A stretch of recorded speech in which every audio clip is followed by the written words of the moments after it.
Reminder that the reason we have habits and the reason we have goals is to keep us going even when things happen that are out of our control. This April, I am leveling up and I am going to show you exactly how I am going to do that. 3 months have passed. We are officially into the second quarter of 2026, and you might have some feelings about that, and so do I, and that's okay. Now, before we get into it, I'm going to crack open a crisp drink. I love these. They're from Woolies. Lemon squash. It's good for the gut. And if you don't know me, I'm Lance. I'm the cozy coastal girl. I share all the ways I add joy, colour and whimsy into my life. And none of that can happen if I don't have my together. Now, the first step to having it together is reflecting. I want to be honest and direct, so I've got my little piece of paper here so that I can tell you all the juicy details. I'm going to tell you guys about all the things that went well. That's step 1 of our reflection. What went well for you in the first quarter of this year, summer baby, the first 3 months? So for me, that was being consistent with my triathlon training. So no matter what spanners in the works there was, I still showed up, whether that was just by doing yoga that week because I had my period, or putting extra laps in at the pool because I couldn't run. I was consistent and that worked. I had a fixed goal and I ticked that off. I'm so proud of myself. Okay, something else that went well for me in Q1 of this year was I got my book club officially up and running. I gave it a rebrand and I started from scratch, and I was a lot more intentional about what I wanted it to look and feel like, and it worked. The rebrand attracted the exact kind of people, and my account now has almost 200 followers, which might not seem like a lot, but in a small town, that is a lot of people. So I'm really, really proud that I had the courage to try again at something that I had previously tried to get off the ground. 1 quarter of the way into the year, I am well on track to reach my reading goal, which is 30 books. I've already read 10 books. I'm really hoping to get into the Sarah J. Maas universe this year. So I've got a lot of books that I'm going to tick off. So yeah, I'm really proud that I've stuck to that goal, and I might even exceed it if I'm lucky. Something that went well that was absolutely not planned for, but is something that I've been wanting to do for a really long time, is I took myself on a solo camping trip. Now, I was feeling really overwhelmed in the lead up to it, and that's what I decided. I just need some me time. And I think I didn't have any time to stress or worry. I just went, I need to go, and I made it happen. So I'm really proud, and I really hope that there's more of that in the future. I did some really good quality uni work. On my first assignment, I got a high distinction, and I'm proud of that. I'm waiting to get marks back from my second assignment, but again, I'm really proud of the work I did, and that's something that I want to carry with me for the rest of the academic year. Now, I did look back at my pictures to jog my memory what these past 3 months have been. And looking through my camera roll, I was really delighted by all of the special memories I had with friends. So that is something that's really important to me, is like good quality time with friends. The last thing that went well was sticking to our guns with training our 5-month-old golden retriever, who was 2 months old at the time. We put in the work and we are definitely reaping the rewards of that now. But what went well was my partner and I being a team, even when it was hard and it felt like we had a newborn baby and a toddler at the same time. We put in the hard yards and we are raising her and training her exactly how we've always envisioned it. So that is something that makes my heart really, really happy. Part 2 of our reflection. What habits held me back? I'm going to be really honest with you guys. Having no clear planner. Leading up to 2026, I had this idea that I was going to be a Notion girly. I made this whole beautiful Notion page, which I'm really proud of that I taught myself that skill. But then my computer broke, so I wasn't able to use it. I thought it was going to be a really seamless thing, that I would be on my computer every day and living a bit more like digitally, and that it would be like a seamless part of my day. So I'm not beating myself up about it, but not having a planner in the way that I've previously worked, which I know works for me, is a bullet journal, a physical. I love creating the spreads. I love it and I feel proud of it and I have ownership over it, which makes me want to use it. So not having that habit in my life has kind of like had me feeling a little untethered. Okay, I'm going to be really honest here. there have been moments in these past 3 months, Q1 of this year, that I have been a hangry beast. Sorry, Jack. Yeah, sorry. I have let my poor planning and my hunger absolutely derail me and get the better of me. I have come home so many times having not eaten that day and just absolutely picked a fight because I'm obviously hangry and just got nothing in my tank. Or I have then gone through Macca's and had chips and a drink and not felt great. Or then I've driven to Subway and had a whole foot long. So yeah, I've had some really poor meal planning moments this year. Hey, another brutally honest thing is I have let my washing really, really pile up. Since getting a dog, it was quite overwhelming, the amount of washing we had to begin with, the towels, the things that got dog hair on them, or just icky, yucky dog things, you know? So my washing really piled up, which meant that I was just reaching for things that didn't make me feel my best self. Like this outfit right now, having clean clothes and being able to pull pieces together and have fun again. Yeah, it's made a big difference. So not being on top of my washing is more than just like a household chore that needs to be done. But for me, it means that I get to have freedom and feel good and confident in what I wear. Hello? That's my whole brand, bringing joy and colour into my life and whimsy. Can't do that if I'm just wearing black every day. So yeah, having my washing stack up affected me way more than I would have ever thought. Okay, the last two habits kind of link in together. They are not delegating my time very well and scrolling in transition periods. So coming home from work and having no clear plan for the afternoon, therefore I scroll.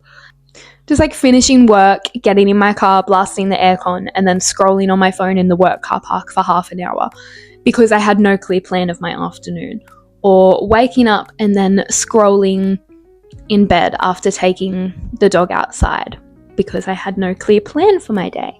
So those two work in tandem. I'm not too worried about the scrolling itself because that's always going to be something that I do, and half the time it's giving me total inspiration to do things like this. So it's not the end of the world, but it's more when it's not done in like a thoughtful way, or it's because I just have no direction. So yeah, that's a habit that I feel I can redirect a little bit. Part 3 of our reflection questions so that we can be leveling up in April. What things happened in Q1 that were out of my control? I know, bit of an interesting question. And it's not to say that I'm going to be able to plan for things that will be out of my control in the next 3 months or in April, but it's just to give myself a little reminder that the reason we have habits and the reason we have goals is to keep us going even when things happen that are out of our control. So for example, on day 1 of my running program to prepare for my triathlon, I tore ligaments in my ankle, completely unrelated to the running that I was doing. I literally tripped in a hole and fell, and I tore ligaments in my ankle. Day 1 of my running journey. That threw a complete spanner in the works, and I've been going to a physio ever since then. So financial drain, time drain, and I wasn't able to do my training exactly as I planned for it. But that's okay because we'll pivot that and say I'm grateful that I put a lot more energy into the bike riding and the swimming. Okay, something else that I couldn't have planned for was my computer broke. So I went to start doing uni for the year and I realized my computer was not working. Now that is not ideal. And then I procrastinated for 5 weeks on coming up with a solution and kind of missed the first 5 weeks of uni. Luckily, I caught up and I knew when my first assignment was due. So I had a mental timeline of when I really needed to pull my finger out and sort it. But yeah, having my computer break. And then a month ago, my phone broke. So that's why I've got this beautiful new audio and stunning camera quality. We're coming to you live from a new phone. So yeah, 2 expenses that I didn't quite see coming. I have not quite got a permanent solution for my computer. I've borrowed one from a friend. Love you, Kishi. But you just never know when those big tech expenses are going to come right for you. Oh, something that was out of my control, but not totally surprising. Like, yeah, I signed up, I got the dog, I got the puppy, but I just didn't quite realize the extent that it was going to shake up my entire routine and sense of calm. I'm very proud that we're past it now, but yeah, that very first puppy stage was very intense. I honestly spent a full session with my psychologist just, oh my gosh, venting and wondering if it was just me or if it was hard for everyone. I was kind of going a little bit insane over just the change in lifestyle, but I'm really grateful that we're out of that now, and I love her more than anything. And the final thing that was not on my 2026 quarter one for the year bingo card was overwhelming family situations. So this has come in many forms, and I'm not going to elaborate on that. Stop being nosy. But what I will say is that family stuff, in whatever form it comes in, can be really just all-consuming. I've really struggled to focus on uni work, and I've felt pretty untethered and just unable to concentrate in a lot of areas of my life, because family is everything, and whether you like it or not, it can bring up a lot of things for you. So that's something that I've been dealing with, and I'm not going to say that it's something that I'm ever going to have control over. Like, you know, family things happen, people get sick, they go to hospital, things are tumultuous, things can also be beautiful at the same time, but if you know, you know. Yeah. Step number 4 in our reflection process is what new goals arose from the challenges or the triumphs of the first quarter. Now, for me, the biggest one overall that I remind myself every single day, as I am currently celebrating being 15 months sober, is that this is a goal that I want to continue for as long as it serves me. I feel really, really great in my mind and my body, and how present I am in social situations, and how it's forced me to not rely on alcohol to get me through something or to feel like a better version of myself.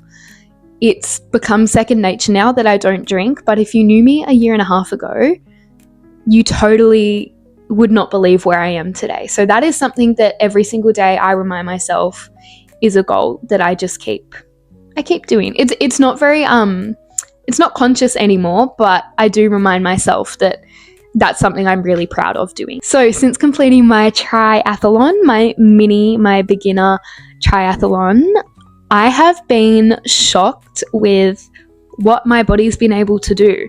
I think previously I've looked at my body through a bit of a deficit lens, having endo and, you know, having put on weight during COVID and not being very active. And I've always viewed my body as something that was less than. Not anymore. And I'm really proud. So training for this triathlon has taught me that I can push myself, and so long as I spend the equal amount of time pushing myself to doing recovery, that I can do more than just walk 5 kilometers. In fact, my next goal is to run 5 kilometers, do a park run. I hopefully will do a full triathlon maybe this time next year. Stay tuned. I'm going to have to find some events, but that's a pretty big goal. But I think I can do it. I think I'm going to be a run, swim, bike baddie. And like, that genuinely was not on my 2026 bingo card at all. Okay, another goal that came up for me, which is kind of to do with uni, which is just integrated into my values, but I want to be a lot more of an active member in my community. So what that means is I want to go to more community events. I want to go to like land care, tree planting sessions, and I want to go to community seminars about proposed developments. And yeah, I just want to be more active and in the know in what's happening in my community. And the final goal that has arose in the past 3 months for me is I want to be a little bit more bold in my career. Now, I'm not 100% sure on what that looks like, but I just know that if there's an opportunity, I want to say yes. I want to keep putting myself out there, and I don't want to limit myself. Similar to the body stuff before, but I think I've definitely viewed myself as having a very certain pathway that's planned out for me, but I want to be more open to not being defined by one thing and just saying yes and hopefully creating opportunities for myself where I can have this beautiful blend of what I'm working towards at uni and then this beautiful, fun, creative and fulfilling side of myself. And I really want to find the middle ground of that. Really just want to manifest and bring those opportunities in for myself and not be ashamed about them. I want to be loud and be proud about what I want in my future, and that starts here. That starts with the self-talk. That's saying things out loud, telling people, because it creates opportunities, it's networking, it's believing in myself. So that is something that I'm really excited to chase for the rest of 2026 and beyond. Okay, and the final reflection question for today's video is, what systems are we putting in place to help us thrive in the next season? Now, that season for me is going to be April. I'm going to come out of the gate strong, and then I'm going to reflect at the end of April, make some tweaks if I need to, but hopefully these systems that I'm going to set up will last me all through this next quarter of the year. So for me, I've got 7 systems that I know are going to set me up for success in April. First system that I'm going to set up, my tried, my tested, my I don't know why I haven't been doing it this year, my bullet journal. It brings me so much joy. I'm really looking forward to getting back into that and just having a space where I can just put everything in there, have my mindful moments, and just have that exactly for me. No one else's system. It's just mine, and I know that it works for me, because having a bullet journal is what got me to this point today. It is something that gave me a creative outlet, something that allowed me to have discipline and stay on track with my habits. I know it works. It's time to just do it. Okay, the next one, very similar, but I am going to have a big corkboard in my living room with my goals, my vision, some pictures on it, and it's going to have a calendar, and it's going to be very clear on what things I have coming up so that I am locked in on my goals, locked in on my habits. It's all going to be there. Okay, the next thing is going to be a juicy Sunday reset. And with that, I want it to be like a sit down with my partner and I, and we reflect on our week, what went well, what, if we have any admin that we need to do, any like body doubling together. I just want to be really locked in on the Sunday resets. And that doesn't have to be the biggest physical transform the house, but more so just like a mentally get clear, set the intention for the week together and individually. I'm going to make you know me, I love Canva. So I'm going to play around on Canva, and I'm going to make like a Sunday reset template, and I'm going to hopefully print and laminate that off. Okay, the next system that I'm going to have locked and loaded is a meal plan. I'm going to do a meal plan for the entire month of April. Now, it's not going to be super in-depth. It's more just going to be like week A, B, C, and D, and hopefully just like a savory breakfast option. And then the next week it will be a sweet breakfast option. And then it might be burrito bowls for lunch one week, and then the next week it is sushi bowls. That way I'm not having too many like overlaps. It's not boring, and it's things that I know how to make, and all I can do is go, this week looks good, let's do that. So hopefully it doesn't take me too long to make that, but yeah, I'm going to have a rough guide of meals for the month. Now, I feel like I've made it very clear that there are definitely going to be things that are outside of my control, whether it's family stuff, whether it's physical injury, but what's going to help me stay on track is carving out time for myself, having little pockets of peace. And so I'm going to make a little print off that I can hopefully stick on my bathroom mirror, on my fridge, and on my bedroom mirror. And it's just going to remind me of those few simple things that I can do for myself to make sure each day I've carved out a little bit of time for myself. So no matter what's going on, no matter how crazy or overwhelming or beautiful it is, I've got some time on the calendar just for me, and the decision fatigue is taken out of it. It's going to be really clearly written there what I need to do, how much time it's going to take me, making things simpler for myself. Okay, in a similar vein to that, I want to do up another infographic that I'll print off and stick up in the times of the month that I need it, but I want to have something to remind myself when it's my luteal phase. I need a reminder to take my magnesium tablets, use the heat pack, gentle stretching, magnesium bath, all of the things. And to remind myself to rest and fuel and be just gentle on myself, and maybe as a signal to Jack that some crazy times are coming. Because I can find it really hard to distinguish between a bad day in the moment and knowing that that's happening, or I feel like that because of the hormones in my body. So I think it's going to be really helpful just to have that little reminder of, hey, this is your time to tread gently. No, you're not being lazy. You need to rest now. And maybe giving myself that reminder the week before to schedule things according to plan. Maybe don't book in all the social engagements and the appointments. And the last one is a bit of a fun one, but punch card habit trackers. Now, this is just going to be something that I can have fun being crafty with, but I think it's going to work. I'd really like to make one for Jack as well, so it's something we can do together. The punch cards is such a fun idea to just gamifying and making life a little bit more whimsical, and it's something I've been wanting to do since January, probably before that. And instead of beating myself up and saying, oh, I missed doing it in January, now I can't do it. No, you can do it today. You don't need to wait for January 1st or for a Monday or for the first day of a new season. Whenever you're watching this, you can do it. So if there's something that you know, if there is a system that is going to help you achieve your goals, help you make more time for yourself, more time for fun and whimsy, if there is something you can do that's going to lighten the mental load, do it. Not to sound like a Nike ad, but just do it right now. It doesn't have to be perfect. That's something I struggle with, is I want everything to be the most aesthetic, or I think I should vlog that, but then I never do it. So I'm just going to do it. Today has been all about reflecting, putting pen to paper and thinking about how I can enter this new season, taking with me the lessons from the start of 2026 and using them to level up into April and the rest of the year. So thank you for watching. I'm Lance. I'm that cozy coastal girl. Subscribe to stay and ride this wave with me. Otherwise, I will see you in the next video. Bye.